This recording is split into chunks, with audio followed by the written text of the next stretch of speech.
El mundo ha cambiado más en los últimos 10 años que los anteriores 40. El sistema educativo escolar sigue siendo el mismo desde hace 200 años. Es sorprendente, pero ese sistema fue creado para llevar gente a las fábricas. Pero hoy, en esta nueva economía, no está funcionando.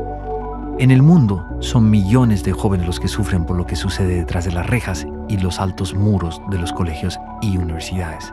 Y es por esto que decidí investigar junto a mi equipo de antropólogos, psicólogos y neurocientíficos al sistema educativo. Entre ellos, los que dicen ser los mejores y muchos de ellos son los peores. Para así determinar si el sistema educativo actual beneficia o más bien afecta el desarrollo humano de esta época. Vale, ¿y a ti te gusta el colegio? No. ¿No? ¿Por qué? Porque es que hay veces la comida es muy mala y los profes muy regañones. Y para mí casi que ninguno me aguanta. El único que me ama es el profe de educación física porque me gusta mucho el deporte y corro rápido, entonces soy el que mejor le cae bien. El sistema educativo se montó con la revolución industrial y seguimos exactamente igual. Es decir, se enseñaba a la gente para que trabajara en fábricas. Era el sistema educativo. Las fábricas y los coles se montaron al mismo tiempo. Y lo que se pretendía es que la gente no pensara o que pensara lo menos posible. Y sobre todo que no se equivocara. Porque el error estaba castigado en una fábrica. El sistema educativo es un gran entramado de poder que va preparando e indoctrinando para el día de mañana a los futuros ciudadanos y que va aclimatándoles a lo que después van a tener que soportar habiendo desensibilizado esos efectos. Por ejemplo, el soportar el hostigamiento, la burla, la exclusión, el mecanismo de chivo expiatorio. Y muchas veces los niños en el sistema educativo lo que aprenden es que el mundo es una selva donde funciona el sálvese quien pueda. Esto prepara a un futuro ciudadano indiferente respecto a las injusticias sociales y que tampoco va a reclamar para sí la solidaridad de los demás. Por tanto, prepara a un individuo mucho más maleable, más manipulable y más aislado y con la sensación de que nadie está ahí fuera para crear una red de solidaridad conmigo. Creo que todavía los sistemas educativos están en el modelo arcaico antiguo de hace siglos atrás, cuando la competencia era memorizar, aprender a leer y escribir, o sea, las inteligencias más lingüísticas y racionales. La tecnología va aumentando, el mundo va cambiando rápido. El sistema educativo de Colombia se ha quedado estancado en el mismo de hace 40, 50 años. Los cambios han sido mínimos. Ha habido, por parte de algunos gobernantes, un gran énfasis hacia la inversión en construcción de infraestructura física, que es importante. Pero si se construye el coco, la infraestructura, pero no se cambia el sistema desde adentro, seguiremos igual. Las competencias en liderazgo, las competencias en economía naranja, las competencias en ciencia, tecnología e innovación han sido totalmente relegadas del sistema educativo. Yo pienso que la educación en el Uruguay y en el mundo está en crisis, como tantas otras cosas. No encaja demasiado, al parecer, con las exigencias del hombre contemporáneo. La realidad es que cada ser humano es diferente. Entonces, ¿por qué los gobiernos quieren utilizar un sistema para educar a todos de la misma manera? Insatisfecho con los resultados, nos seguimos por varios países para constatar si es que uno o todos los gobiernos están cometiendo el mismo crimen. La manera que te califican aquí es el ser, el soy, hacer, decidir y saber. Ya no es por lo menos el que te evalúan si sabes, sino el cómo eres. Y si estás mal tú. No estás mal lo que has aprendido, lo que haces, estás mal tú. Siempre tuvimos el tema de la integración sensorial con los compañeros, ¿no? Porque es muy sensible a los sonidos o a las texturas y hay cosas que lo irritan mucho y la profesora nunca entendió por dónde iba la cosa.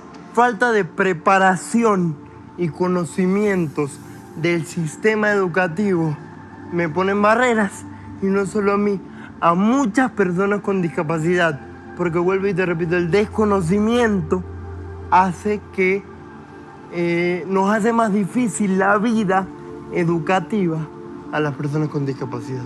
Este es uno de los casos que nosotros tenemos de indisciplina dentro del colegio, pero este chico nos ha sorprendido mucho con la capacidad que tiene y eso nos demuestra a nosotros que si le abrimos los espacios a nuestros jóvenes, los espacios necesarios, ellos pueden demostrar sus grandes capacidades. Cuéntales un poco de las cosas que has hecho este año. Bueno, este año yo y un grupo de compañeros hicimos lo que es un robot controlado a través de Bluetooth por una aplicación que creamos y programamos también el robot para que pueda hacer las rutinas que hace. Pero realmente para mí el sistema educativo en Colombia fue digamos que ir y nadar contra la corriente toda la vida. ¿Dónde falla el sistema educativo en Colombia?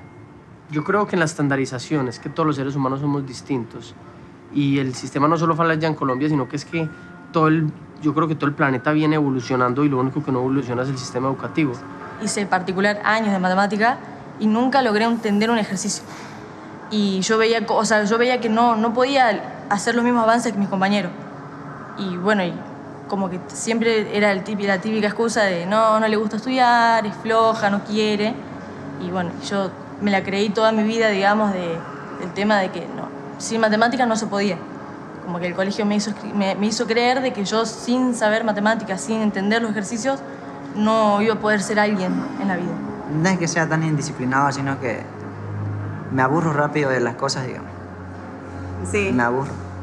Y lastimosamente aquí en el colegio nosotros no tenemos los espacios adecuados para brindarle a él la educación que él necesita, porque él debería tener ahorita una educación a nivel técnica. Yo sufría las horas del colegio porque tenía que estar sentado escuchando algo que sabía, pero que no me motivaba, nunca me motivó. Me pasé todo el colegio castigado, me pasé todo el colegio, me reñían en el colegio porque era intranquilo, porque no me sentaba. Llegaron a atarme a la silla, o sea, una profesora llegó a atarme a la silla para que estuviera en la silla cuando no estaba castigado. Llegaba a mi casa y mi madre me reñía porque era un niño indisciplinado. I think sometimes the educational system doesn't work for everyone is because we're trying to make one system work for every individual, and every individual is different. Yo no soy una persona creativa cuando lo dices como yo, es que todos somos creativos y el sistema educativo nos mata a todos la creatividad. Entonces, cada uno tiene unas pasiones que el sistema educativo mata y mata esa posibilidad y esa confianza de ser creativo, pero yo creo que todos los seres humanos somos creativos. One of the principles in Finnish education that it is both personalized and at the same time it is collaborative. So you get some individual support to support that type of learning that the child needs, and at the same time you are promoting cooperation inside the classroom. That is actually something that I've noticed that in many countries you make children to compete against each other, and again that's very harmful when it comes to education. Mi experiencia en el colegio fue muy poco grata. Realmente las docentes, las personas que trabajaban allí su herramienta pedagógica era el terror, era el miedo, era una apología más que todo al pensamiento racional y no a la creatividad, a explotar tus capacidades y tus potencialidades. Cualquier niño que no te ponga la atención enseguida, lo que te está demostrando es que la metodología que tú estás usando no es la adecuada. Por tanto, una de las cosas que habría que trabajar es la especialización hacia una línea u otra.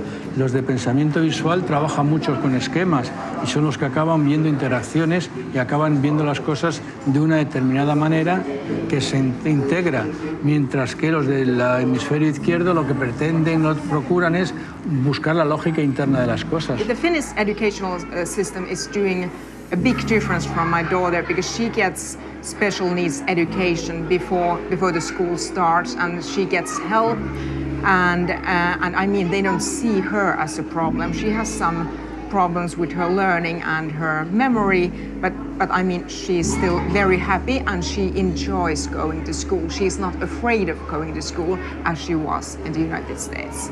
El psicólogo Howard Gardner nos dice que hay diferentes inteligencias múltiples. El enseñarle a todos de la misma forma definitivamente hace daño.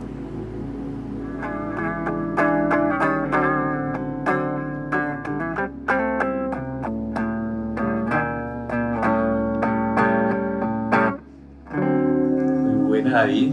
Cuéntame, David, ¿y cómo te sientes tú como artista dentro del sistema educativo? Es un poco abrumador, realmente es un poco abrumador porque siempre me toca justificarme por mí mismo. No O sea, no, acá hay como ese interés en uno, esa ayuda, sino que uno simplemente tiene que salir adelante por sus propios medios. ¿El sistema educativo entiende y conversa con los artistas?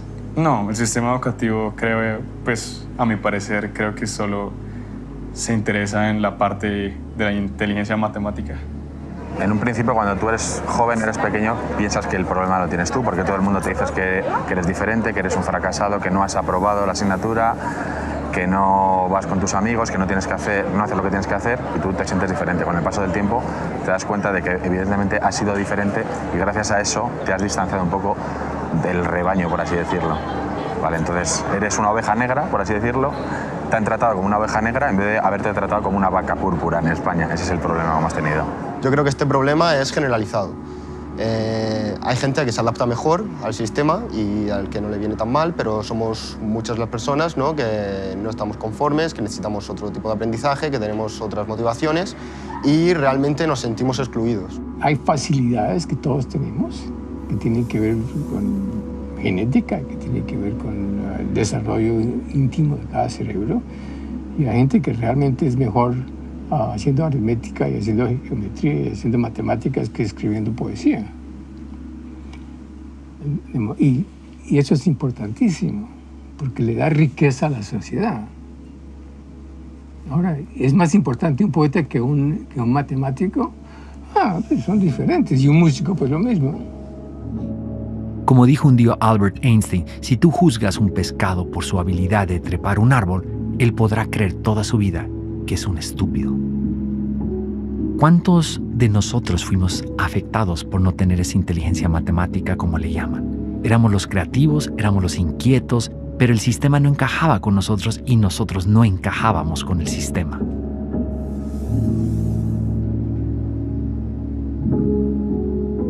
En casi todos los países, una gran parte de los maestros son consecuencia de un fracaso profesional.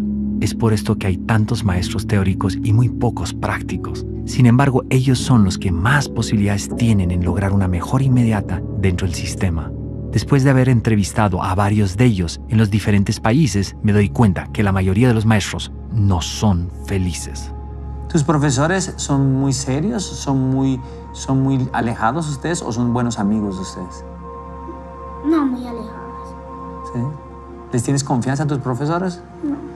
Oscilo entre la culpa, digamos, entre no haber hecho lo suficiente y el orgullo de haber hecho algunas cosas bien. Pues, por ejemplo, mi caracterización del profesor universitario era anfibio cultural, fósil viviente, partera del futuro. Obviamente esa consigna no me la aprobó nunca mi equipo, pero además era tan de malas que decía fósil viviente y levantaba la vista y ahí mismo le caía sobre un fósil viviente. ¿Qué desmotiva profundamente a los docentes, a los maestros bolivianos? Yo creo primero la falta de reconocimiento de su rol en la sociedad, y eso repercute o se ve en un salario mínimo, en un salario que es insuficiente para poder trabajar. Por ejemplo, un director de un instituto tecnológico gana $500. $500 cuando el salario y tiene que trabajar 8 horas al día. Y no puede trabajar en otra cosa. Hacen unos trabajos más maravillosos, más importantes para un ser humano y son los que peor ganan. Pero sí es cierto que muchas personas hacen exactamente lo que les piden que hagan. Y los que se rebelan contra el sistema habitualmente son o apartados o incluso expulsados, porque evidentemente molestan. Yo creo que están todos frustrados, o en la mayoría de los casos frustrados, porque no pueden dar su mejor versión. Se tienen que ceñir al guión que les han puesto para que hagan exactamente lo que esperan de ellos. Por lo tanto, yo creo que la frustración es tan grande en los alumnos como en los docentes. Los docentes están calificados en general poco entusiasmados por razones sociales, culturales y porque han dejado de ser el ícono de la excelencia en una sociedad. Hace 100 años ser docente era ser alguien importante en el pueblo o en la ciudad. Hoy no necesariamente es así. Al perder esa autoridad, creo que han perdido un poquito de incentivo de mejorar, de innovar, de hacer cosas nuevas con los jóvenes.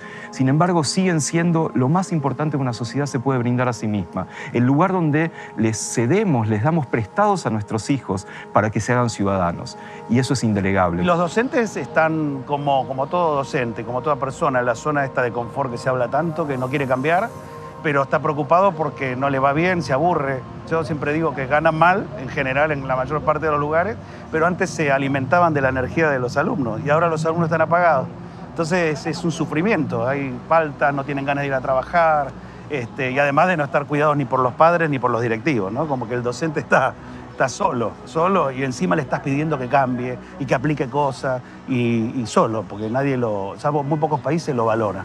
En Colombia, afortunadamente, los que toman la carrera de la docencia son generalmente personas que no pueden ingresar a otras carreras y eso hace que sea difícil y los malos estudiantes en muchas ocasiones terminan siendo los nuevos maestros. El sistema educativo está hecho para tener profesores mal pagos, con problemas de motivación muy serios, con niveles de estrés altísimos. Y todos sabemos ya que existen unas neuronas espejo, que nosotros transmitimos nuestro estado a los pequeños. Y ahí empezamos a tener problemas impactantes. La educación se convertía en un problema, no en una opción. Y eso es importante. La educación ya no es un privilegio, es un derecho. Y ahí se vuelve mucho más crítico todo el sistema, incluso los mismos profesores, porque a ellos les imponen todavía ofrecer una educación impuesta con unos parámetros en donde su libertad se ve cohibida, en donde ellos en realidad no son personas felices. Ellos mismos se meten en un sistema que los envejece, los desactualiza y los desconecta del infante. Y pues, como todos lo sabemos, cualquier tarea se vuelve difícil si nosotros no tenemos una conexión emocional con lo que hacemos. Nosotros somos todos un sistema. Entonces tenemos que, primero que reconocer la importancia increíble que tienen los maestros. Porque a veces los maestros los maltratan, creo que son los maestros de escuela. Los maestros de escuela es mucho más importante que maestros en la escuela de medicina. Es decir, tiene mucha más importancia el entender los pasos del pensamiento que una profesión da. Entonces, a los maestros no se les trata bien. Segundo, los maestros tampoco lo hacen bien. Y lo hacen bien porque ellos creen que ellos son los dueños del conocimiento. Y creo que un buen profesor que se gane el corazón de los muchachos es un valor imperecedero. Lo que puede dejar sembrado un buen profesor en generaciones de muchachos es un capital inconmensurable. Pero lo que puede destrozar un mal profesor también. Hoy en día creo que es una profesión muy desprestigiada la de los profesores. Creo que ya no es lo mismo como cuando hace algunos años atrás, cuando el profesor era la máxima autoridad, ¿no? Lastimosamente ahora somos culpables de muchas cosas, ¿no? Si el alumno es mal alumno, es culpa nuestra. Si el alumno se vuelve un pandillero, un maleante, es culpa nuestra, ¿no? Entonces, lo que no se dan cuenta en la sociedad es que nuestro trabajo es tan delicado que nosotros construimos. Yo siempre digo esto, ¿no? Nosotros como docentes construimos vida. Los arquitectos pueden hacer edificios, los zapateros zapatos, pero nosotros como docentes armamos, construimos, creamos vida, creamos personas que mañana van a estar dentro de una sociedad. Entonces, creo que las personas no se dan cuenta la magnitud tan grande de la cual es nuestra labor profesional, ¿no? Como docentes. Do they make good money? No, not at all. They are just paid middle. It's not the money is not the motivation. It is actually it's so much about the a very autonomous academic profession. Teacher profession, it's quite valued. People trust us teachers, and we are, if I may say, we are highly educated. All the teachers, they have at least master's degree in their subject area, and they also have studied a lot of education. And also I'd like to say that we teachers, we have a lot of freedom. Can you teach how you feel to? Yeah, definitely I can. I really can. You're totally autonomous. Yeah, I would say that. Of course, we have some common goals by the administration, school administration, but we really can decide whether to have tests or not. We can evaluate our students without tests if we want to. So it used to be a 2-year seminar, and at that time it was transferred to the universities. So it became a 5-year education at the university and focusing on education. So I think the teachers are the biggest asset in Finnish education system. Well-motivated, experts of learning, and they assist us in the ministry more than what we can do for them. Do they make good money? Average money. Bueno, en mi opinión, así, con mi experiencia, yo creo que lo más interesante es que ellos te dan como la libertad de tú poder hablar en la escuela, te sientes más libre y los profesores es como otro, te sientes como diferente en las escuelas, sí, en mi opinión, que he estudiado en España y también en Ecuador. Y te sientes muy bien también al escuchar al profesor, te hacen sentir como parte de ti, porque eso es lo que tiene Finlandia, que te hacen que el profesor no es más ni el estudiante es menos, es que son ellos, todos son iguales. Por ejemplo, aquí a los profesores se les llama por su nombre, no es como profesor o así. Entonces, son los mismos derechos tenemos todos. Well, I think the atmosphere is very free, and I feel like I can talk to teachers freely, and there is no kind of step between me and the teacher.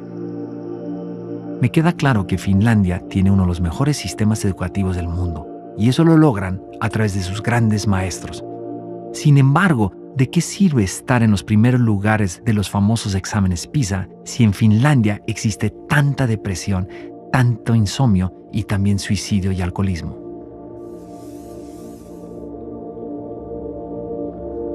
Los conflictos entre los padres y los maestros cada vez son más severos. Los padres exigen una educación diferente para sus hijos. Sin embargo, los maestros también tienen su razón y les dicen, esas cosas debes enseñarlas tú en tu casa. En medio de esta discusión, el estudiante se queda sin las competencias más necesarias para la vida.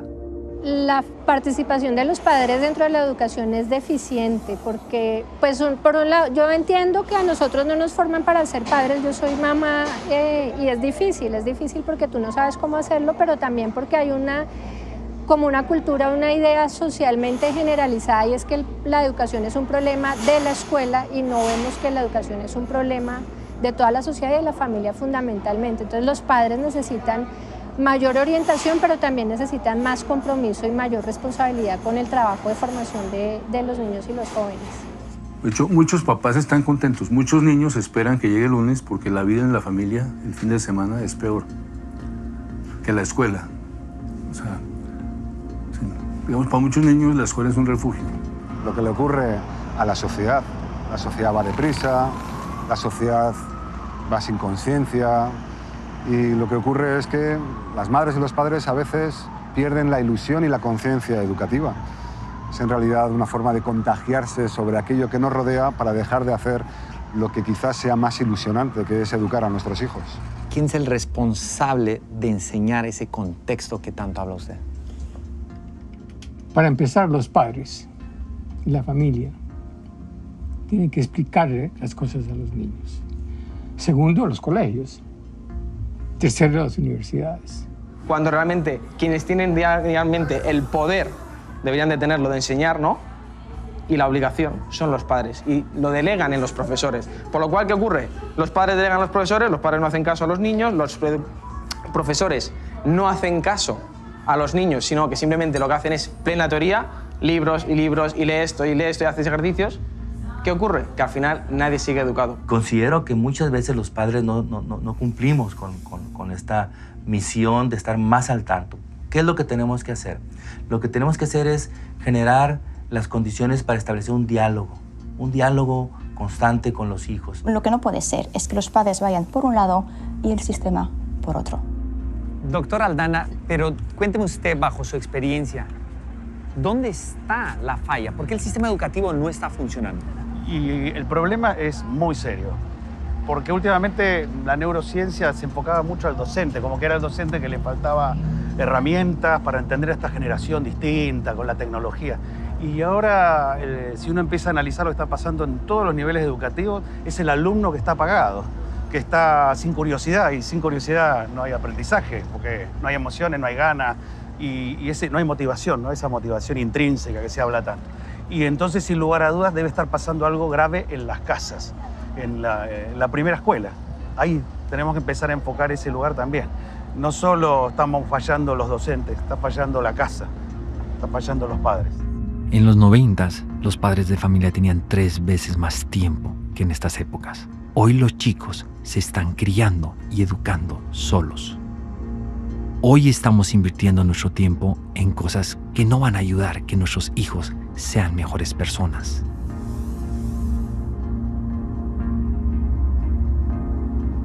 Buscar la respuesta y la ciencia con respecto a las tareas era nuestra misión en esta ocasión. Cuéntame, ¿te gusta hacer tareas? No, ¿Por qué? porque hay veces las llevan para el lunes y entonces todos peleamos con la profe, déjenos descansar el fin de semana y a la profe le entra por este y le sale por este. A ella no le gusta poner mucho tarea. El tema de los libros aquí en las escuelas de España es terrible. Es que a mí me avergüenza, me resulta inhumano, porque hay niños pequeños de 8 y 9 años que van con libros de 25 kilos cada día para el colegio, no los dejan en el colegio y vuelven a casa. Y también te quiero comentar esto. Es increíble cómo un niño que está estudiando desde las 9 de la mañana hasta las 6 de la tarde, en España se estudia así, luego tiene que tener deberes para después de las 6 de la tarde. ¿Me quieres decir dónde está la época de niños para ellos? People think that Finns don't have homework at all, but of course there is some homework. It usually lasts half an hour, 15 minutes to complete the homework. I don't like homework because homework is sometimes very long. Sometimes it's pretty fun, you know, like write your own story. Es curioso, pero mientras los padres de familia piden más y más tareas para sus hijos, ellos solo están enfocados en sus grandes ocupaciones y en el hacer dinero. Los niños son una esponja cuando se trata de aprendizaje, pero tienen que aprender de acuerdo a sus habilidades y su pasión. Pero aún así, tienen todo el derecho de disfrutar su niñez. Yo sufrí mucho y pasé mucho estrés, sobre todo. Era muy buena estudiante, estudiaba mucho, pero cuando venían los exámenes era como una ansiedad, como un agobio de no dar la talla, de no sacar las notas, y yo recuerdo noches de llorar en casa, de llorar porque veía como que no era suficientemente buena para sacar las calificaciones. Y lo que peor llevaba era eso, el esperar las notas, el que yo valiera lo que valía una nota. ¿Cómo se sentía a esa edad ser la mejor estudiante del salón? Se sentía muy mal, porque al momento de dar los exámenes, todos me pinchaban en la espalda, auxilio, auxilio, y tú tenías que ser la mala, como que solamente eras tú la que sabías. Y a veces tenías que entrar en complicidad con los maestros, porque salían a veces los maestros, me vas a avisar quién se portó mal. Yo creo que el control que se le está haciendo es prácticamente el mismo, ¿no? Que son evaluaciones donde los miden por puntos, donde tienen que, al final de su periodo académico, tienen que demostrar qué es lo que han aprendido. Y si no demostraste en la forma en que los directivos quieren que lo hagan, pues va a perder. Entonces creo que independiente a la forma en que ellos le quieran dar, el fondo sigue siendo el mismo. Evalúo por lo que aprendiste de memoria, más no por lo que es capaz de hacer con lo que les dimos en clase. You could compare both educational systems. Can you tell me the difference between one and another? Yeah, I can actually, because we have been living in 3 different countries. Our kids have gone to school in Norway, in the United States, and in Finland. And I can tell you that San Diego was the worst place to have your kids in, because it was really, really different from the system here. It was all about tests and test scores. Lo mismo que yo he sufrido y que yo sufrí en su momento, lo estoy viviendo hoy con mi hijo mayor. Mi hijo mayor es una persona muy sensible, con 15 años, y también me viene a casa llorando, diciendo a veces que no vale para nada, que él no sirve para estudiar, incluso, y me emociono porque me ha llegado a decir que es un inútil, simplemente porque no es capaz de sacar a lo mejor las calificaciones que en el colegio se les pide. Por lo tanto, después de un montón de años, el sistema sigue exactamente igual. Los países asiáticos, especialmente como Singapur, que hoy es el sistema educativo número 1 en el mundo, tienen una problemática muy seria. Están haciendo competir demasiado a los estudiantes. Es por eso que aquí existen centros comerciales llenos de tutores y escuelas para que los chicos puedan lograr los objetivos en la escuela. Fuimos a preguntar al ministro de Educación de Singapur qué es lo que está pasando, por qué exigen tanta competencia y por qué tienen estudiantes tan estresados. Obviamente, una vez más, no recibimos ninguna respuesta. Y lo curioso es que los maestros de Singapur tienen absolutamente prohibido hacer declaraciones sin permiso del ministerio. Hemos visto que las calificaciones, los exámenes estresan profundamente a los niños. ¿Cómo afecta el estrés en el cerebro al proceso de aprendizaje? Gravísimo, porque el estrés genera ansiedad y la ansiedad impide pensar. Yo creo que están mal, sobre todo para los niños y los adolescentes, porque les estás enseñando que equivocarse está mal y equivocarse no está mal. No intentarlo está mal, porque para mí hay fracaso y hay derrota, y una derrota ya es un triunfo, un fracaso es nunca haberlo intentado. Mira, es tan delicado porque cuando se evalúa a todos los estudiantes de la misma manera y con unas evaluaciones profundamente difíciles, porque los maestros desafortunadamente creen, ¿sí?, que la calidad de su trabajo pues se puede medir por el fracaso de sus estudiantes en las evaluaciones. Vivimos en una sociedad tan rápida donde pareciera que esta educación bulímica, la que hay que dar mucho contenido y el alumno asume mucho contenido y luego lo dicen los exámenes y las notas, todo esto va en contra de lo que realmente ocurre en el aprendizaje. Yo era un niño absolutamente aficionado, adicto a las calificaciones. Obviamente entendía que ahí no estaba todo, pero si yo perdía una materia, duraba enormemente. Y tener la calificación más alta era una fuente impresionante de motivación. Pero ese modelo es gravísimo porque por sacar a alguien adelante sacrifican 20 o 30 compañeritos. Y si tú no eres competitivo y pierdes un examen con los otros, es como una vergüenza. Es un desastre y se te viene el mundo abajo. Y perder un examen no es ningún suicidio ni nada por el estilo. La vida vale más que 200 exámenes y cosas por el estilo.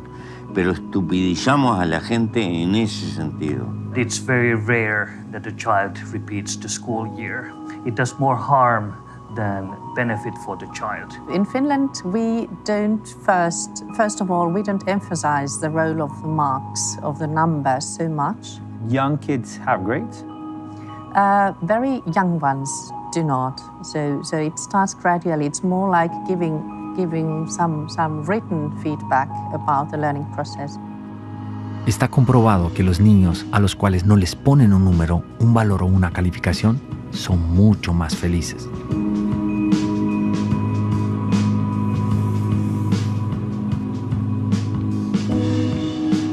Hice un ejercicio y es curioso el resultado. Estuve más de 20 minutos parado en una esquina y nadie en Finlandia me volteó a ver. La pregunta es, ¿acaso no les enseñan a amar, a querer, a sonreír, a conectarse? Eso es lo que necesita el mundo, amor y cariño. Pero también el sistema educativo necesita dar amor y dar cariño. Obviamente las matemáticas son esenciales para la vida, algo básico, pero no creo que sea algo que lo que yo me tenga que enfocar sí o sí. Por ejemplo, yo veo que en la pintura no necesito números. O para, no sé, para sacar una foto tampoco necesito números. A mí me hubiera ofrecido contenido de una manera más atractiva, yo me podría interesado de muchas cosas, porque yo al fin y al cabo, en el momento en el que dejaba el aula, era cuando realmente empezaba a estudiar, era cuando realmente empezaba a aprender, porque era cuando cogía mis conferencias, era cuando cogía mis libros, era cuando cogía lo que a mí me interesaba y era lo que me aportaba y con lo que crecía. Pero para mí la escuela fue una pérdida de tiempo y si ellos hubieran estado más cercanos, incluso yo llegué a sentirme inservible en ese sentido como persona, porque veía que era incapaz de aportar a la sociedad, porque veía que no tenía nada que aportar, porque no encajaba. El mundo está cambiando de una forma impresionante, Eduardo. No sé cómo ves tú el sistema educativo español. ¿Está realmente adecuado para estos cambios radicales que existen en el mundo? Sin duda no, porque los resultados están ahí. Demuestran que la gente está insatisfecha, que no tiene buenos resultados y sobre todo lo más importante, que la gente no es feliz. Que están siendo programados de forma deliberada para ser autómatas que trabajen de forma fácil, sencilla y sin molestar demasiado. Hoy en día queremos gente creativa, queremos gente que piense, queremos gente que cree empresas o que cambie el mundo. Y lo que hace el sistema es no permitirnos pensar, convertirnos en máquinas. ¿Cómo funcionan las emociones con respecto al aprendizaje? El aprendizaje tiene que ver con la adquisición y el guardar el conocimiento, es decir, la capacidad de reencontrar las emociones. Son una situación mucho más primitiva y muy potente, que simplemente recalca la importancia de algo, pongamos. Entonces uno tiene conocimiento de alguna cosa y no le interesa, lo olvida. Tiene conocimiento de algo que le interesa, es decir, tiene la emoción del interés, que es una emoción. Entonces, si se juntan las dos, entonces no se olvida. Se pone en contexto. Entonces, la emoción contextualiza. No nos enseñan a gestionar las emociones, no nos enseñan a superar el fracaso, a ser líderes, a ser emprendedores, a tener éxito, a buscarlo, a trabajar en equipo. No sabemos cómo gestionar eso. El problema es que en los colegios no se está educando en sintonía con el cerebro. Educar en sintonía con el cerebro significa que primero está el ser, y después está el saber, y después está el tener. Realmente yo creo que hace falta que la gente tenga esa parte de inteligencia emocional que el doctor Goleman despertó en el mundo y que hace que la gente entienda que es más importante tu coeficiente de inteligencia emocional que tu coeficiente de inteligencia. ¿Dónde crees que está el talón de Aquiles del sistema educativo? Creo que ahí, en el excesivo acento en lo cognitivo, en el haber olvidado que educar es dejar que salga lo de dentro, el verdadero ser de un ser humano. La inteligencia artificial implica un cambio de paradigma, que es que la educación es preparar a la gente para entenderse mejor por dentro, ser más imaginativos, utilizar su creatividad, su espontaneidad, su resiliencia, flexibilidad. A nada de esas cosas a mí me enseñaron en la escuela y hoy yo lo veo que tampoco enseñan ni siquiera a los niños que se están formando hoy. Las emociones están siendo algo tan importante en el aprendizaje. Sabemos muy bien que si no hay emociones positivas, no hay ganas de aprender, no hay motivación, no hay ganas de tener continuidad en el estudio, al contrario, hay frustración. Yo creo que desde la elemental, yo creo que desde la escuela primaria ya debe de haber una clase que sea, qué sé yo, nutrición 101. ¿Qué te estás tomando o qué estás tomando cuando eres pequeño? Ese niño quizás de 5 años, 6 años, que está llegando a la casa y se está tomando un refresco, quizás pudieron salvarle la vida o de ser diabético si sencillamente en la escuela le hubieran enseñado, qué sé yo, nutrición kids o nutrición niño, y le hubieran enseñado que ese refresco tenía 11 cucharadas de azúcar, 17 cucharadas de azúcar. Mi pregunta quizás sea, ¿ese niño quizás hubiera tomado 2, 3 refrescos después que jugara? O sea, los mismos niños se hubieran educado para que en un futuro no fueran enfermos. ¿Cómo vamos a trabajar en grupo si no tenemos las competencias blandas? Esta es la idea. ¿Cómo vamos a hacer sistemas globales de resolución de problemas humanos si no tenemos competencias blandas? Un día Aristóteles dijo, educar la mente sin educar el corazón no es educar en lo absoluto. Existen diferentes tipos de inteligencia. Cada persona tiene sus propias habilidades, pero hay algo que nos conecta más allá de las matemáticas, el ser de cada persona.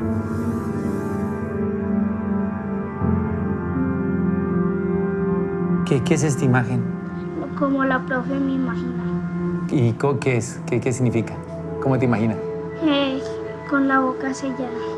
Un tema que es el TDAH, por ejemplo, es un tema muy cuestionado desde los años 90, donde decíamos que los niños muy hiperactivos, que siempre estaban inquietos, que siempre estaban preguntando, que estaban en otra cosa, en otra historia, mientras el profesor enseñaba, pues bueno, seamos honestos, eso también fue una moda diagnóstica de toda esa población.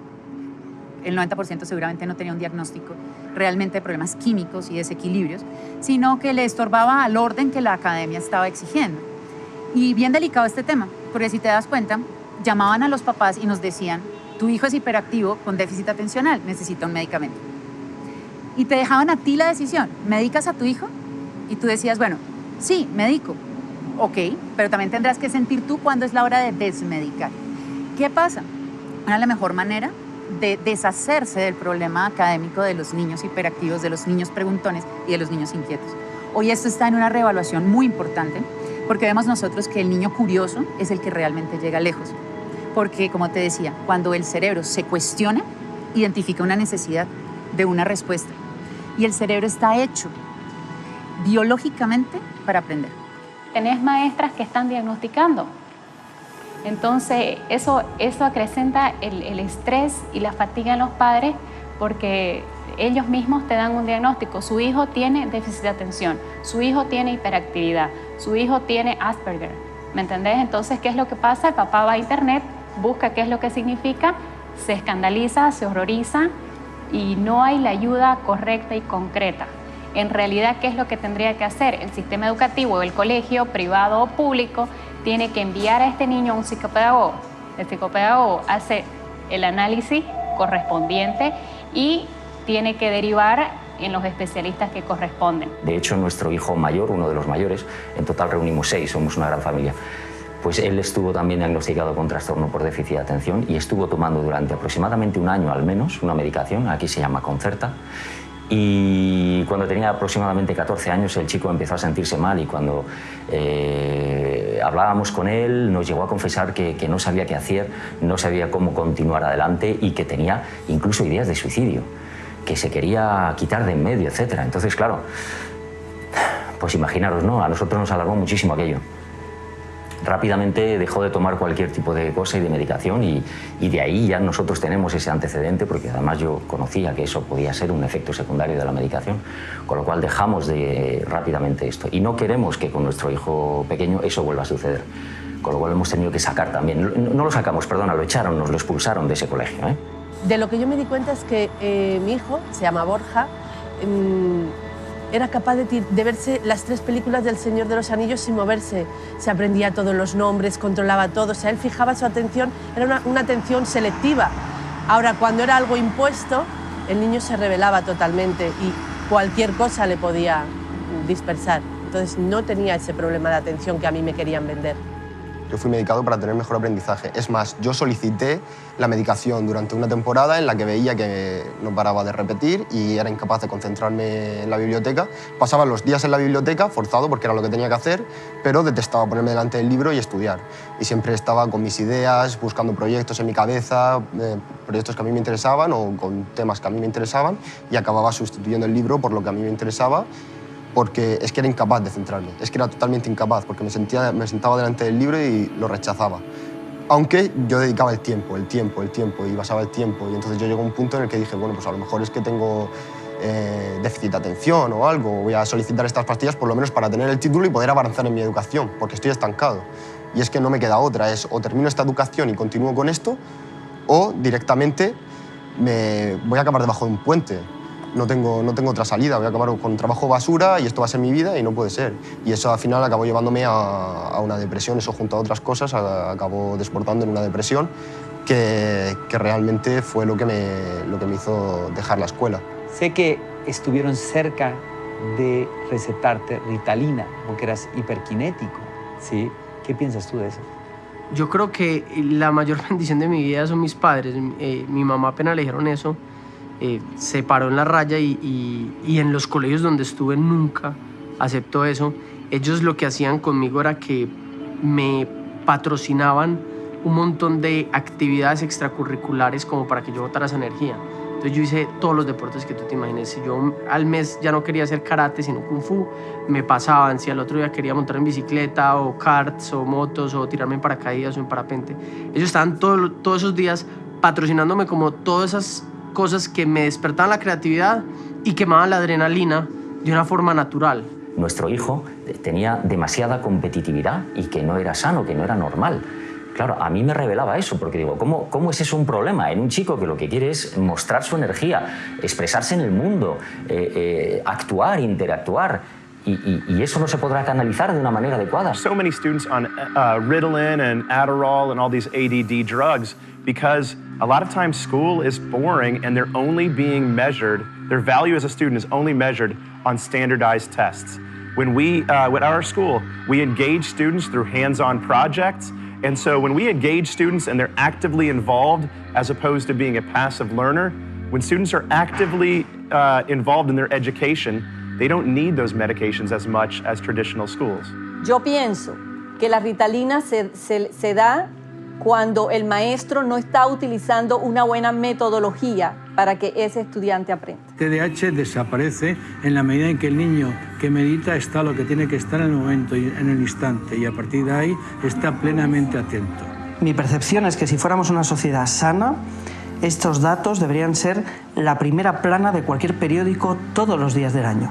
Estamos diagnosticando y medicando a cientos de miles de niños por todo el país, simplemente porque el sistema educativo no es capaz de adaptarse a la diversidad en el aprendizaje, y eso es algo que como sociedad estoy seguro que nos vamos a recriminar dentro de 30, 40, 50 años. La cantidad de niños que toman medicación sin necesitarla, medicación psicofarmacológica, anfetaminas, que no necesitan y que va a tener graves consecuencias para su desarrollo en el futuro. Sabemos que como mucho el 4% de los niños puede tener TDA, aunque creemos que probablemente será el 2%. Y sin embargo, 1 de cada 10 niños, es decir, el 10% de los niños españoles va a tomar medicación para el TDA o TDAH a lo largo de su vida escolar. En realidad, en cada etapa evolutiva la atención varía. Un niño que tiene 9 años, por ejemplo, solo tendrá 11 minutos de atención continuada. Un poco aleatoriamente sería la edad del niño sumarle 2. Si tiene 18 años, pues atención continuada serán 20 minutos. En ese momento hay que bajar el nivel de estudio, distraerse, tomar un vaso de agua, caminar, moverse. Aprendemos con el cuerpo, no aprendemos solo con la cabeza. Hay cosas tan interesantes y sencillas y súper económicas como poner una pelota para hacer yoga en vez de una silla, o poner unos elásticos en las 2 patas de los pupitres para que el niño pueda apoyar los pies y hacer el movimiento que necesita.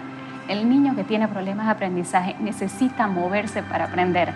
Y las escuelas les exigen que se sienten y se queden quietos. No es ningún trastorno, eso yo creo que hay que dejarlo bastante claro. Trastorno por déficit de atención con hiperactividad, aunque figure en los manuales del DSM-4, no es más que una descripción de los síntomas, no es ningún trastorno. Entonces yo creo que ahí hay una especie de, es mi opinión personal desde luego, una especie de confabulación entre el sistema educativo y las grandes farmacéuticas para tapar con una droga síntomas y que el niño quede más o menos tranquilo sentado en una silla. ¿Tu profesor es tu enemiga? Sí, porque me imagino con la boca cerrada.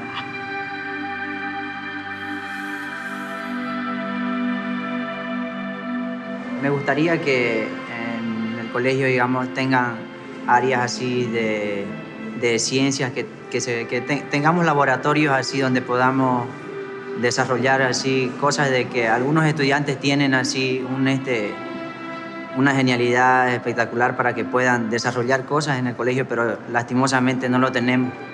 Pues ir a la universidad y estudiar desde 3 años a 5 años y luego un posgrado me parece súper estúpido, porque la verdad la información que te están dando, tal vez cuando acabes la universidad ya no sirva para nada. Y no te están enseñando lo que realmente necesitas saber, que es saber dónde buscar la información útil y aplicarla rápidamente con ciertas estrategias para que esto te funcione.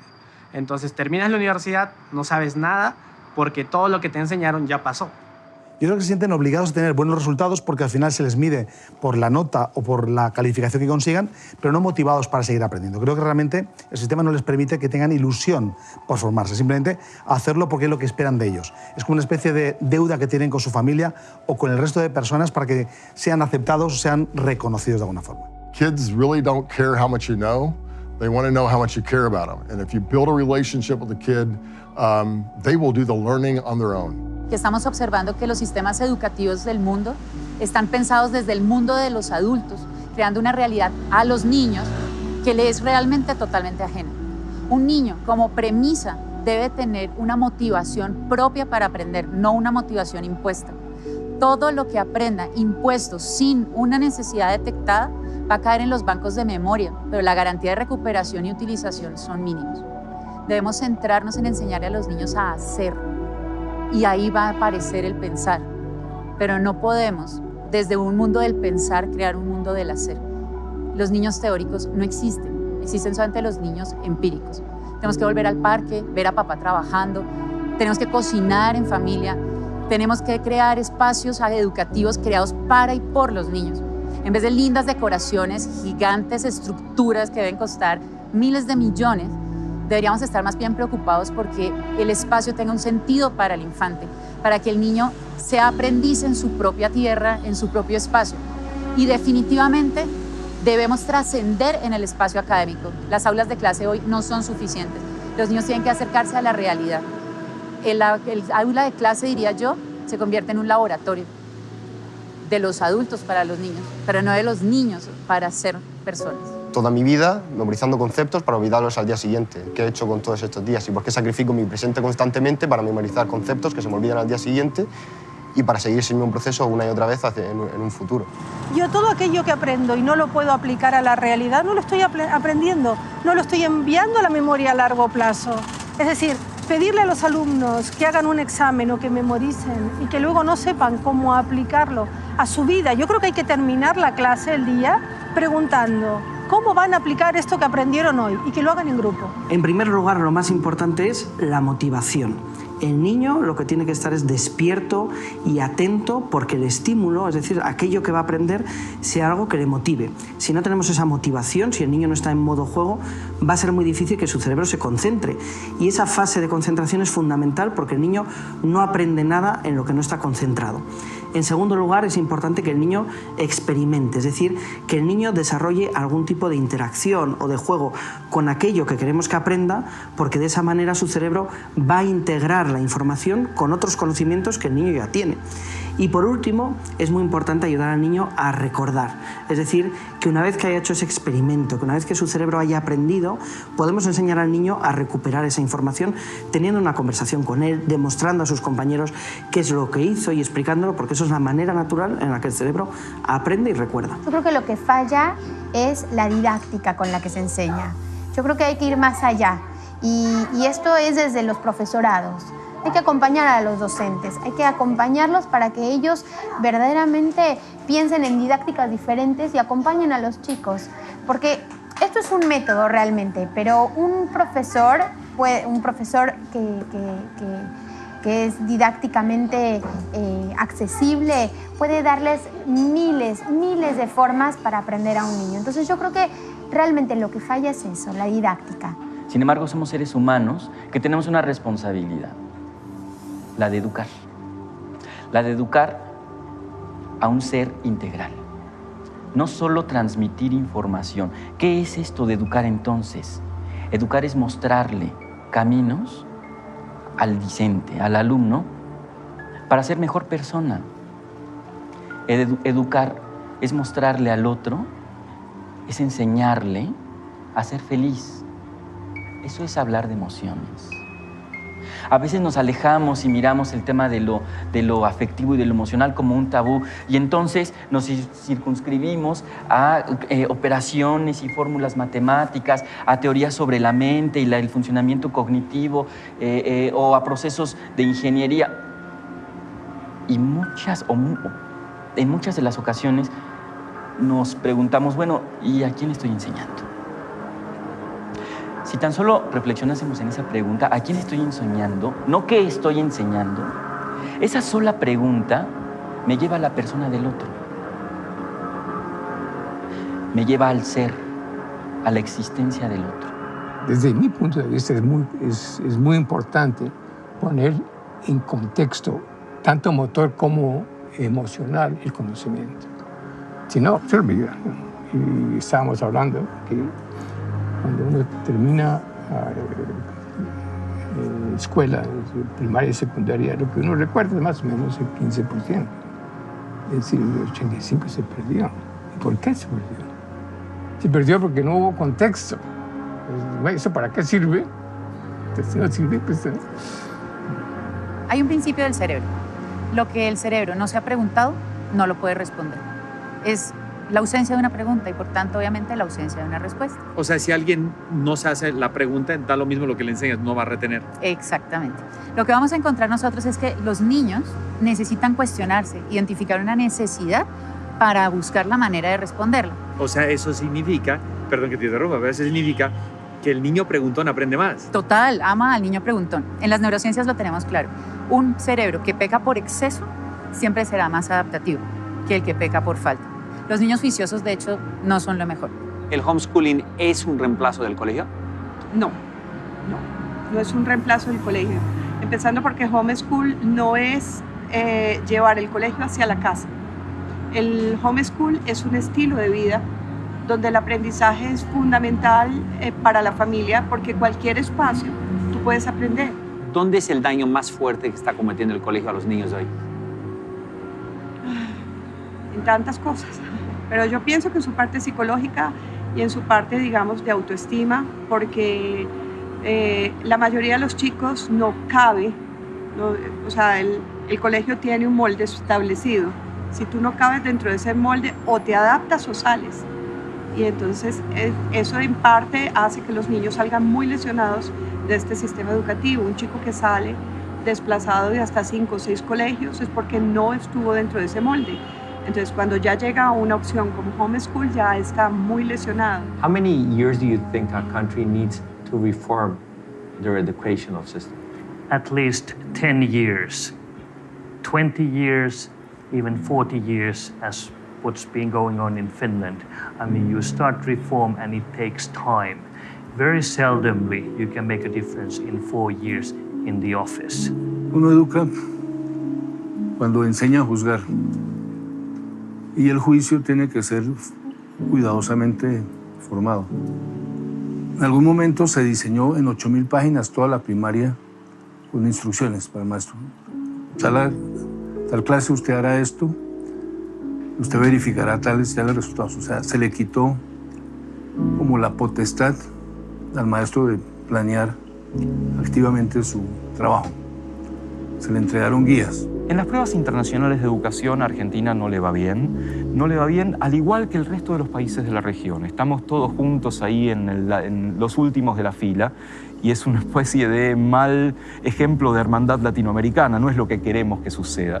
Pero Argentina tiene otro componente que es más grave que no le vaya bien, que es la dispersión de los datos, lo que llamaríamos la inequidad, lo que llamaríamos la falta de homogeneidad en el sistema educativo. Y eso es lo que me parece que tenemos que enfocar. Las políticas públicas de educación, por supuesto, tienen que apuntar a mejorar el nivel educativo, pero sobre todo tienen que apuntar a acortar la brecha entre los que están bien y los que están mal.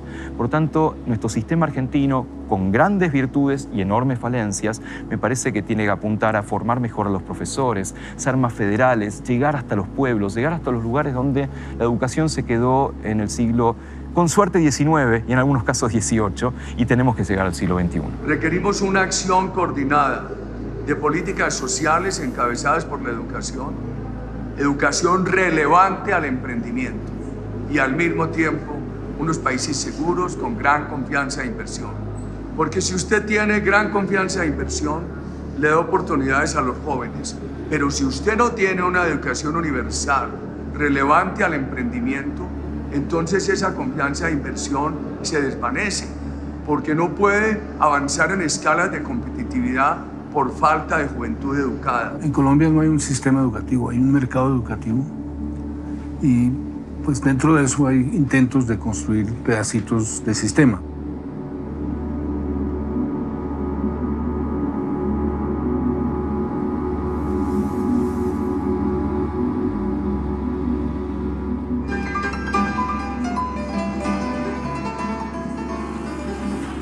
¿Cómo no llegar a uno de los países con el mejor sistema educativo del mundo?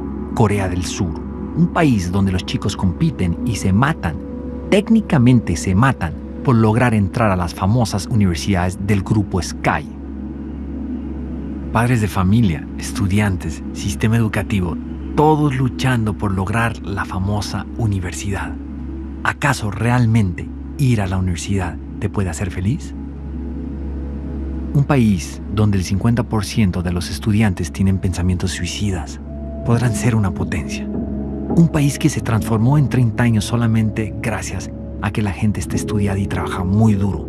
Pero la gente no se ve feliz, la gente no se siente feliz. ¿Acaso la vida es estudiar, estudiar y estudiar? ¿De qué sirve graduarse de la mejor universidad de Seúl si después no sabes relacionarte con tus amigos, con tu familia, con tu sociedad y no sabes utilizar tu inteligencia emocional y social? Es por eso que fuimos a visitar las universidades más importantes de Corea del Sur y después de caminar dentro de estas inmensas infraestructuras para encontrar el famoso departamento donde ellos atienden la salud mental de sus estudiantes, llegamos a una de las universidades más importantes de este país para preguntar ¿qué hace que los estudiantes coreanos tengan tantos pensamientos suicidas? Durante un par de horas estuvimos esperando para encontrar las respuestas y una vez más no pasó nada. Las explicaciones, las excusas, las justificaciones para no responder nuestras preguntas parecieran que fueran muy comunes dentro del sistema educativo. Nadie quiere dar la cara a este problema social tan importante. 이 비유를 들자면은 융통성 없는 군대, 융통성 어떤 소통이 안 되는 군대 같은 느낌. 그러면은 군대에서는 자기가 원하는 것만 그냥 자기가 지시하는 것만 얘기하고 우리는 그걸 받아들여야 하는 입장이고 그다음에 어떤 자기의 생각을 Después de viajar a tantos países y ver tantas cosas buenas y demasiadas malas, una de las cosas más impresionantes de esta investigación fue llegar al Centro de Terapia contra el Suicidio para Estudiantes Surcoreanos. Entrar a esta infraestructura y ver 40 ataúdes uno tras otro y darte cuenta que existen estas terapias para que los chicos descubran, sientan y se arrepientan de sus pensamientos suicidas te hace entender el tamaño del problema. ¿Acaso es tan importante ser aceptado en una de esas famosas universidades del grupo Sky? A este nivel ha llegado este país, el número 1 según los exámenes PISA dentro de los sistemas educativos del mundo.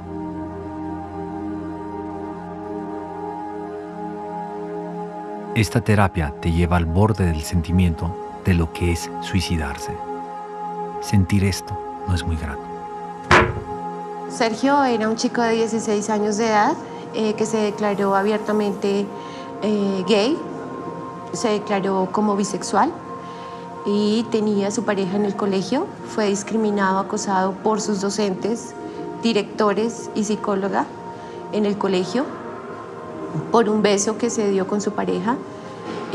Finalmente Sergio es perseguido, acusado por acoso sexual por parte de los padres de su pareja, quienes fueron obligados por parte del colegio a colocar esta denuncia penal para que su hijo continuara en el colegio y terminara sus estudios. Sergio fue considerado uno de los mejores estudiantes del colegio. Después de presentar su IFEX, ganó la beca por ser Pilopaga, que está aquí en el Ministerio de Educación. Esto lastimosamente ocurre después de su fallecimiento. Escuchar el relato de esta madre, de este estudiante que se suicidó, por todo lo que vivió dentro del sistema educativo, no fue nada fácil para mí. Después de nuestra investigación, fue terrible descubrir que en el mundo se suicidan en un solo día entre 3 a 4 estudiantes gracias al maldito acoso escolar. Sergio se considera también una persona muy política, muy social, y dentro de esto había hecho una tarea con los papás.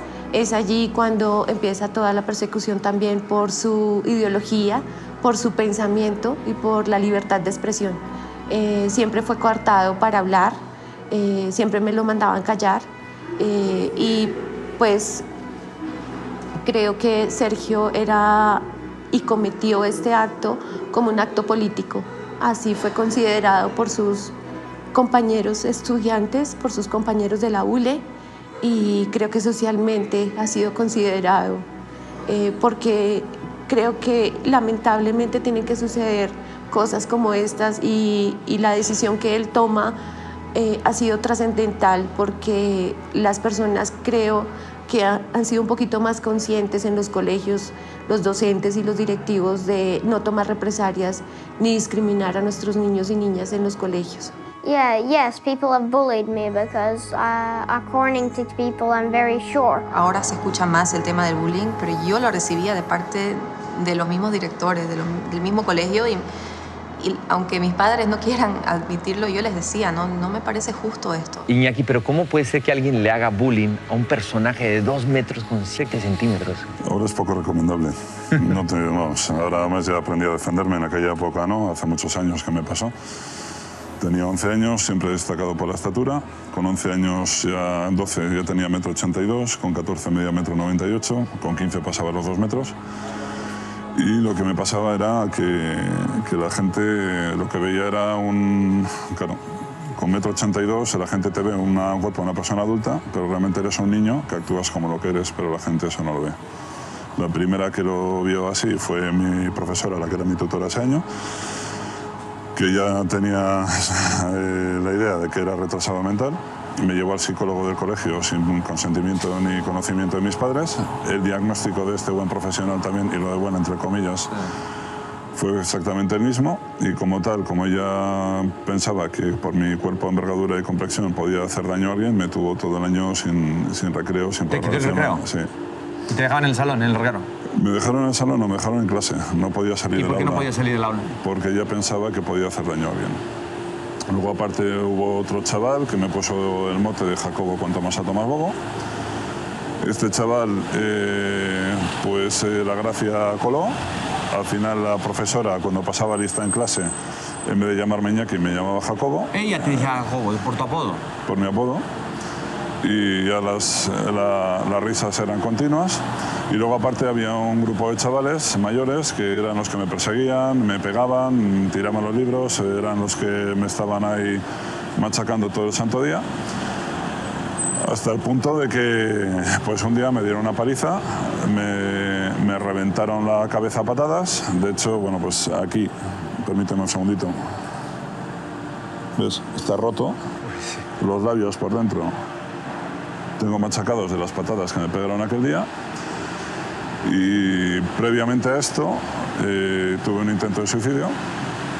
Me fui a un acantilado, yo vivo aquí al norte de España, en la costa, y me fui al acantilado y estuve a punto de tirarme. Lo que pasa que aquel día es un punto de inflexión muy marcado en mi vida, porque lo que pudo ser el final de mi vida fue el principio, porque me hice un juramento de que a partir de ese día nunca más nadie me iba a pisar.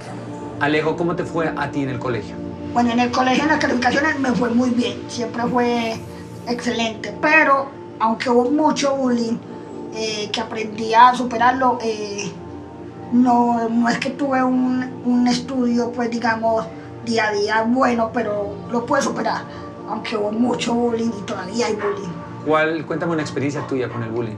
Bueno, una experiencia fue en séptimo, donde me cogieron y me metieron a la caneca de una basura, con la basura, y me pusieron a rodar por todo el patio, por todo, digamos. ¿Qué hacían los docentes, los directores? Ellos, porque sé que en tu país no están los docentes, los maestros capacitados para atender situaciones de bullying. ¿Qué pasaba con ellos y contigo y la gente que te bulleaba? Realmente fueron muy pocos los profesores que se sensibilizaron conmigo en esa parte cuando me hacían bullying, y no hacían mayor cosa. ¿Por qué? Porque la directora nunca me creía, nunca me creyó. No perdamos de vista que la violencia es una conducta aprendida. El niño, la niña, el adolescente, el joven no es violento por naturaleza, sino que asume esas conductas producto de este bombardeo mediático, esta influencia que vemos cotidianamente en las comunidades. Entonces el bullying es una expresión violenta de todo este entorno en el que no hemos tenido la capacidad de entendernos, de dialogar para evitar ese tipo de agresiones. Robinson, gracias por proporcionarme la carta pues tan triste, ¿no? Tan dura que escribió Diego antes de suicidarse. Pero en esta carta, por lo que leo, queda bien claro su excelente relación con su abuelo y con sus padres. Muy claro. Ahora, si el problema no viene de la familia, que muchas veces esos suicidios vienen de problemas familiares, especialmente tratándose de un chico de la edad de él, entonces yo te pregunto a ti como abogado del caso, ¿sí? ¿Qué es lo que has investigado? ¿Qué tienes sobre la mesa con respecto a este caso? ¿Qué fue lo que hizo que un chico de 11 años se suicide y diga que es por dejar de ir al colegio? Bien, el problema fundamental es el colegio. El problema fundamental es el colegio, es decir, hubo muchísima presión, muchísimo moving por parte de los profesores hacia el niño. ¿Qué es moving? Pues fundamentalmente es cuando se ejerce una presión indebida sobre una persona, bien sea en el ámbito laboral o bien en el ámbito social o personal, y se ejerce una presión que te fuerza a ti a hacer cosas que tú no quieres o con las que tú no te sientes cómodo. En este caso concreto ha quedado perfectamente claro, y además por otros casos previos que han ocurrido también en ese colegio, que este no es el único caso, que la reacción de los profesores, la forma de los profesores de tratar a los menores y demás, tuvo muchísimo que ver con con toda esta historia. Y luego está el segundo elemento, que es el tema del bullying de los compañeros. Entonces la mezcla de ambos fue lo que llevó a Diego al final a suicidarse, porque claro, él veía que no encontraba apoyo ni en sus profesores ni absolutamente en nadie. El bullying es como lo mismo que pasaba antes con la violencia de género con las mujeres.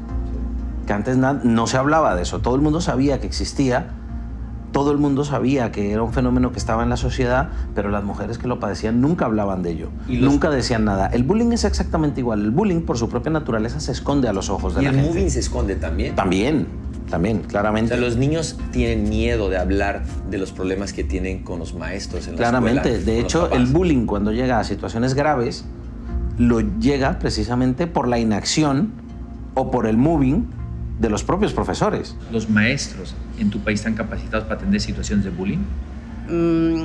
No. Profesionalmente no. Nunca los han capacitado. O sea, nunca nos han dado cursos sobre bullying, digamos. Nosotros por nuestro lado investigamos, tratamos de hacer lo necesario, ¿no? Pero que nos hayan dado una charla, un curso exclusivo sobre cómo pasar o cómo sobresalir del bullying, no. En España, 1 de cada 4 niños sufren conductas de hostigamiento, sobre todo psicológico y menos físico, sobre una base muy frecuente. 1 de cada 4 son cientos de miles de niños que van todos los días a la escuela descontando en su cabeza que algo malo les va a pasar, que sufren problemas de ansiedad, somatizaciones, y algunos de ellos sufren problemas de estrés postraumático que están siendo confundidos con problemas de hiperactividad, porque dicen que estamos atacando a la docencia, al sistema, etc. Los padres en casa también están machacando, no físicamente, no olvidemos que el maltrato físico es un problema, el maltrato psicológico. ¿Qué pasa con todos esos niños que desde pequeño están escuchando el mensaje de tú no vales para nada, nunca serás nada, no como tu hermana, no como tu hermano? El garbanzo negro, el chivo expiatorio de la casa, se convierte después en más frecuentemente víctima porque es más vulnerable. Son formas de acoso. ¿Qué tienen que ver con el acoso escolar? Que esos niños ya vapuleados en esos entornos después son más vulnerables a que compañeros de estudios ataquen a estos niños porque sencillamente tienen su resiliencia destruida, tienen su autoestima destruida, no son capaces de hacer frente. De alguna manera son unas víctimas más fáciles, más económicas.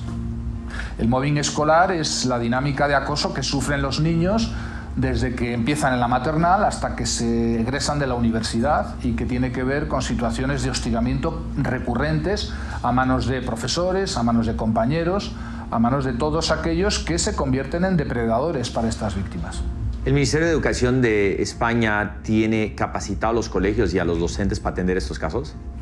No, no existe una capacitación ni en el sistema de enseñanza de los profesores o maestros, no hay asignaturas que expliquen cómo luchar eficazmente contra el acoso escolar, tampoco hay protocolos eficaces porque se está haciendo una intervención reactiva. Cuando hay casos de acoso escolar se empieza entonces a hacer algo, y la única forma de erradicar el acoso escolar es prevenir, es medir, es preguntarle a los niños frecuentemente qué están sufriendo, qué conductas reportan como muy frecuentemente, y claro, eso significa darse la mala noticia de que en todas las aulas en España tenemos casos de acoso escolar. ¿Y en los colegios privados hay alguna diferencia? No, los colegios privados tienen una diferencia, y es que como viven mucho más de su imagen pública, suelen tapar mucho más los casos, y al taparlos y al pasar el tiempo producen víctimas mucho más graves, con secuelas psicológicas mucho más intensas, y casos que terminan judicializándose porque a las familias no les queda otro remedio que pasar a la acción judicial. Hicimos todo lo posible por contactarlos para que nos den una entrevista y no fue posible. Yo creo que escapar. Primero a nivel mental, creo que una persona se encierra en sí mismo. Aparte, no ayuda a los profesores, siempre te apartan en la parte trasera de las clases, los alumnos te dejan apartado en los espacios, en el recreo, en el tiempo libre, y tú al final te acabas apartando de la sociedad, de la familia, de los amigos, y o eres muy fuerte o te apoyas en alguien cercano que te entienda, o realmente puede acabar la cosa en algo bastante grave. Lo que me gustaría cambiar desde mis alcances como académico en el sistema educativo es la sensibilización. Porque parece ser que incluso pertenece a una especie de nuestros arquetipos, ¿no? Sistema es igual a algo frío, estructurado, rígido, inamovible e inflexible, y por lo tanto impersonal, ¿no? O apersonal. Yo cambiaría esas formas de concebir las cosas. Finalmente no puedo cambiar el sistema, no. Pero como psicólogo, ¿qué me interesa? La forma como nos representamos al sistema. Estoy loco por llegar a mi casa, abrazar a mi hijo y pedirle perdón, porque me doy cuenta que yo lo he hecho infeliz, que yo he ayudado su infelicidad, porque yo he apoyado el sistema educativo en vez de apoyar a mi hijo. Yo tenía que estar con mi hijo incondicionalmente y ayudarlo a él, ayudarlo a lo mejor a sobrellevar el sistema educativo y no enfrentarme a él y hacer lo que he hecho, que realmente ha sido eso, darle la espalda a él, ponerme a favor del sistema educativo y matar su creatividad, matar sus ganas de crecer, matar esas ganas de ser él mismo. Yo he apagado esa llama de él mismo imponiéndole algo que no debía hacer. Tuve etapas en mi vida en que perdí mi conexión con la vida. Hubo etapas en 3 oportunidades en mi vida en que le perdí el sentido a vivir. Y estando todo bien, porque ¿qué es bien? Que tienes un techo, tienes tu hogar. Llegué a pensar que no valía la pena continuar.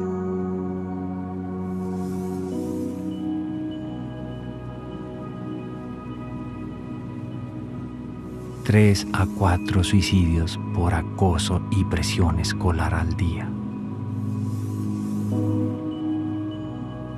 La posibilidad de crédito y fondos para que los colombianos estudien son fundamentales. Sin embargo, usted está en una institución en su país, Colombia, que se llama ICETEC, que hoy tiene una cartera vencida de los créditos estudiantiles de casi el 25%. Cobran 17% de intereses anuales y además, lo más sorprendente es que cobran intereses sobre intereses. Yo quisiera preguntarle a usted, senador, qué está pasando y por qué no se ha podido cambiar este fenómeno. Bueno, en primer lugar, digamos que el hecho de que la educación pública superior no sea gratuita en Colombia ha llevado a que las familias tengan que acudir a los créditos educativos. Y entonces hay una institución que se llama ICETEX, que es pública, que ofrece créditos educativos en unas condiciones que indudablemente no son las mejores para las familias colombianas.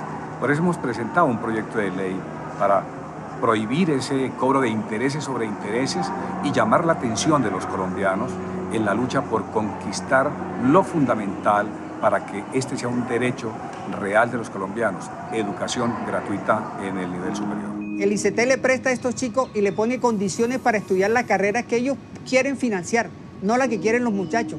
Y ahí le están truncando su vida profesional. ¿Qué dice el presidente del cambio? ¿Hace cuánto se metió ese cambio? ¿Se está solicitando ese cambio? ¿En qué estamos? Bueno, hace 16 años se comenzó a cobrar intereses sobre intereses y hoy el resultado es catastrófico. Es decir, frente a que no existe la garantía de la gratuidad de la educación, se ha tomado entonces al crédito para poder acceder a una mercancía, porque esa es la situación complicada, que el gobierno y el Estado colombiano considera que la educación no es un derecho, sino una mercancía por la cual hay que pagar. ¿Qué pasa ahí? Que el ICETEX comienza a cobrarles de una vez. Dicen que dan un año de gracia, pero mentira, no dan ningún año de gracia, sino de una vez le están cobrando los intereses. Y esta deuda se cuadruplica, generándole un problema social a la familia. Por supuesto que se genera corrupción en torno a esto, porque hay una nube de abogados que se vuelven cobradores de los créditos, familias empobrecidas que no tienen cómo pagar el crédito y terminan hipotecando, entregando sus inmuebles, su apartamento, en fin, y sobre esto se ha generado una gran corrupción. Cuando no puede recuperar su cartera, va y se la vende a otra entidad del Estado que se llama CISA. Aquí tengo el documento de soporte. ¿Qué se está demostrando ahí? Que CISA se la vende a una empresa negocios estratégicos y esa empresa de negocios estratégicos triplica la deuda de los estudiantes colombianos. En el mundo, los estudiantes y sus familias ya no pueden pagar sus deudas escolares. Esto está afectando a demasiada gente y nadie está haciendo nada al respecto. ¿Dónde está la corrupción? ¿Dónde está el negocio? ¿Dónde está el negocio de la educación para los gobiernos y los políticos en Latinoamérica, no solamente en Bolivia? Yo creo que en el manejo de los ítems. el manejo de los ítems, de los docentes, por lo menos en Bolivia, ahí se da la mayor corrupción. Tenemos docentes puestos a dedo sin mayor calificación, directores más que todo puestos a dedo, que tienen que estar con una afiliación política al partido oficialista, y así se maneja a través de los sindicatos, de las federaciones y las confederaciones. Pues simplemente el gobierno mexicano quiere arrebatarle al pueblo el derecho a la educación pública. Quiere privatizar las escuelas, entregárselas al capital privado, para lo cual parece ser necesario el despojar de sus derechos laborales a los trabajadores. O sea, tú me estás diciendo que él quiere, ¿sí?, cambiar el sistema educativo para luego venderlo a inversionistas, empresarios que les interesa ese sector. La privatización de la escuela pasa por su desmantelamiento. El examen, cuando nos están diciendo es, el 80% viene preguntas acerca de los artículos de la reforma y el otro 20% viene la cuestión teórica. Lo interesante es que cuando a ti te convocan, no te dicen en qué materia vas a ser evaluado. Se supone que somos por rúbrica, nos manejamos por rúbrica con la reforma educativa, y a nosotros no se nos dio ni siquiera una rúbrica. Mi pregunta, yo te devolvería la pregunta, ese 80% que es en los artículos de la reforma, ¿en qué me ayuda a mí a ser un mejor docente? ¿Tú tomaste ese examen? Yo no lo tomé porque si yo lo tomaba, entonces yo estaba haciendo voluntariamente, renunciando a mis derechos para cambiarme a otro régimen laboral, donde a la larga yo estoy llevando la educación en general a que se llegue a una privatización. Pues la reforma educativa está privilegiando una relación laboral individual. Es decir, el gobierno tiene una relación contigo como trabajador individual al margen de todo sindicato, de todo contrato colectivo o de toda negociación de tipo colectivo. O sea, aquí estamos hablando fundamentalmente de desaparecer los derechos laborales conquistados a lo largo de décadas con luchas muy sangrientas, como la que vivimos ahora. El gobierno está diciendo que los maestros no permiten las reformas, ¿sí?, y que no quieren ser capacitados y evaluados. Y el gobierno dice que por eso está teniendo la pelea con el sindicato. ¿Qué tan cierto es eso, no? Eso es mentira. En el caso muy claro del ejemplo de nosotros como maestros de bachillerato del estado de Jalisco, los profesores a los que el gobierno despidió injustamente eran los mejores maestros del colegio de bachilleres, los más capacitados, con el perfil más alto, además de los más comprometidos con ¿No los corrieron por hacer revueltas y políticas? Los corrieron por negarse a someterse a una evaluación que en realidad es una trampa laboral. ¿Por qué es una trampa laboral? Cuéntame. Es una trampa laboral porque quien se somete a la evaluación acepta cambiar su estatus laboral. Nos dicen que en la Ciudad de México uno puede comprar un título profesional certificado a pocos metros de la Secretaría de Educación. Fuimos a ver si esto era cierto. Ya te digo, me das dinero, fotos, nombre, carrera, firma, y ya posteriormente ya yo te digo, te traigo los papeles y te digo para cuándo va a estar, tú puedes checar en internet. ¿Cuánto vale el título registrado para el que aparece en la SEP? Para así el mejor precio. 35,000 pesos. El que no está registrado te lo dejo en 10,000 pesos. ¿Y cuánto necesitas de anticipo para arrancar? Mitad. Este es otro. ¿Y ese dónde? Pero tú, o sea, yo te doy la mitad y después te me desapareces. O sea, ¿cuál es la seguridad? ¿Dónde está el puesto? Ya te doy mi número todo. Conmigo estás tratando con un falsificador, digamos. Yo me dedico a esto. Yo no me dedico a otra cosa. México lindo y querido, no solo tienes un problema muy serio de educación, sino una corrupción que está acabando con todo. Es imposible solucionar el problema de la corrupción en un país si no se soluciona primero el problema del sistema educativo. La única forma de corregir un problema de corrupción es dándole mejor educación a su pueblo. Sé que has tenido muchas sobremesas con políticos y que conoces a muchos políticos. Yo quisiera preguntarte a ti, que eres una persona cercana a ellos, ¿qué hace que ellos prometan tanto cambios educativos y no se den? Bueno, yo creo que el gran problema de los políticos hoy en Colombia es que ellos vienen de un sistema tradicional donde se premia la corrupción. No cambiar el sistema educativo, dejarlo como está, es dejar todas las cosas como están. Colombia está en un punto, digamos, de mediocridad escolar. Si el sistema educativo no se cambia, usted está condenando a una persona de 12 años, de 15 años, a que se quede en la mediocridad. Usted lo está condenando al no cambiar el fondo de las cosas, a que no pueda avanzar socialmente. Claro que esto es un crimen social. ¿Por qué los candidatos prometen cambios educativos y al final no lo hacen? ¿Acaso no les conviene hacerlos? Pues creo que va en dos sentidos. Uno, hay muchos de esos malos gobernantes que prefieren no tener un pueblo educado. Un pueblo educado en unas transformaciones sociales de una revolución, tal vez la más grande. Creemos que en ese sentido muchos de esos malos gobernantes prefieren simplemente quedarse en el status quo y al contrario, prefieren de alguna manera deteriorar la educación. Simplemente pueden ser ampliando la cobertura, diciendo que están mejorando algunos índices, pero no apostándole a temas como la calidad. Realmente el político es alguien muy pragmático. Lo único que le interesa es jalar votos. Y las investigaciones que él hace, cuantitativa, cualitativa, le indican cuáles son los elementos de mayor rentabilidad. De tal forma que si él identifica que el empleo o identifica que la seguridad son los temas a tocar, los toca. La educación no está regularmente en la mente de campaña. Lo que hay es una reducción presupuestal. El gobierno se desentiende de su obligación de aportar recursos presupuestales suficientes para que la escuela funcione. Es decir, escuela que no tenga con qué funcionar, pues se va a caer o va a dejar de funcionar. De hecho, ya se están cerrando muchas escuelas en toda la República Mexicana por falta de recursos. Eso abre un campo para la intervención empresarial, que es, como sabemos, en el caso de la educación, pues un negocio redondo. La verdad es que es un negocio muy grande el que se esconde detrás de la reforma educativa. ¿Qué le interesa más a un político? ¿Hacer una carretera o un puente? ¿O invertir en educación, en que los chicos sean mejores personas? Lo que le interesa a un político, aparte puede construir puentes, carreteras y educación, lo que más le interesa es su imagen.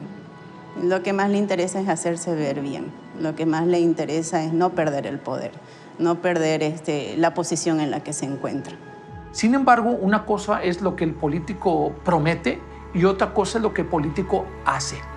Realmente en las campañas en las que yo he participado, educación es siempre un tema secundario, si no es que terciario. Se enfoca solamente en algunos segmentos muy concretos y lo que sí te puedo decir es que no existe convicción para que la inversión ya durante el ejercicio de gobierno se concentre en esos sectores estratégicos, como es la educación. Cuando decidimos emprender una universidad y ofertar una opción educativa diferente a la tradicional, con lo único que nos topamos por parte de la autoridad educativa fue con un monstruo de extorsión y corrupción.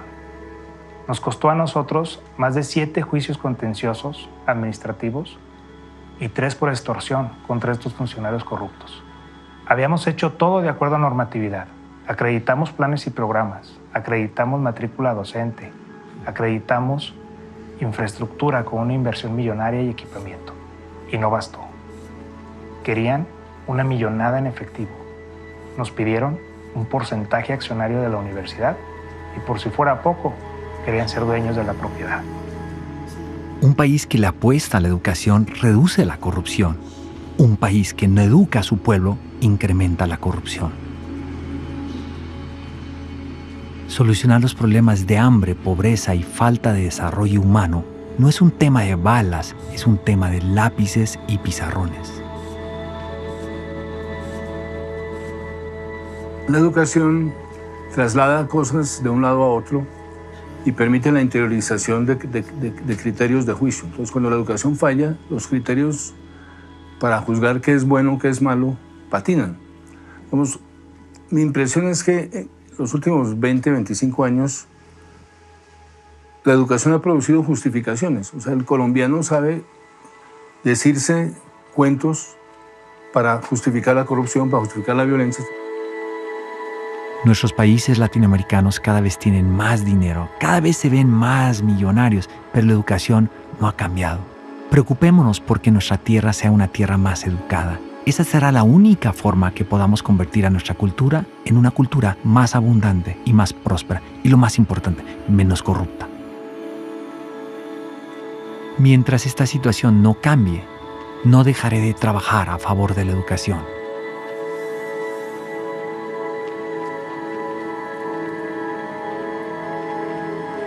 Fuimos muy, pero muy lejos a buscar las respuestas y soluciones para el gran problema que tenemos en el sistema educativo a nivel mundial. Un problema que conforme pase el tiempo y mientras siga el mismo sistema educativo seguiremos afectando a nuestros hijos y otras generaciones, por qué no pensar que hasta nuestros nietos. Qué tristeza que teniendo la solución encima de la mesa no hagamos nada al respecto.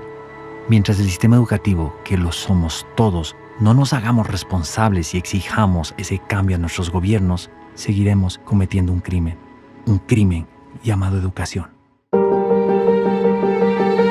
Paquidérmico. Malo. Obsoleto. Arcaico. Analfabetismo emocional. Retos. Una basura. Cárcel. Atraso. Babel. Calabozo. Desprestigiado. Deprimente. Cerrado. Triste. Antiguo. Fracaso. Cognitivo. Lamentable. Autocomplaciente. Una ilusión. Caos. Es un crimen total.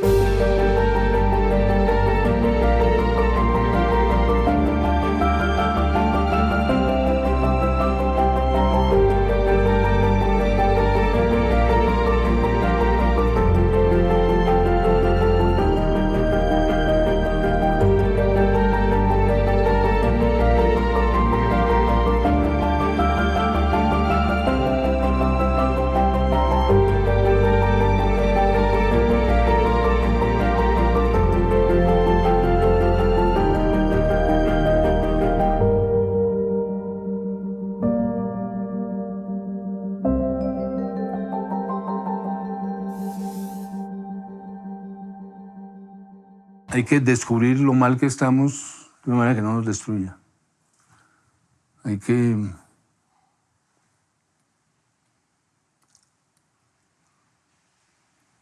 de algún modo escoger nuestros héroes.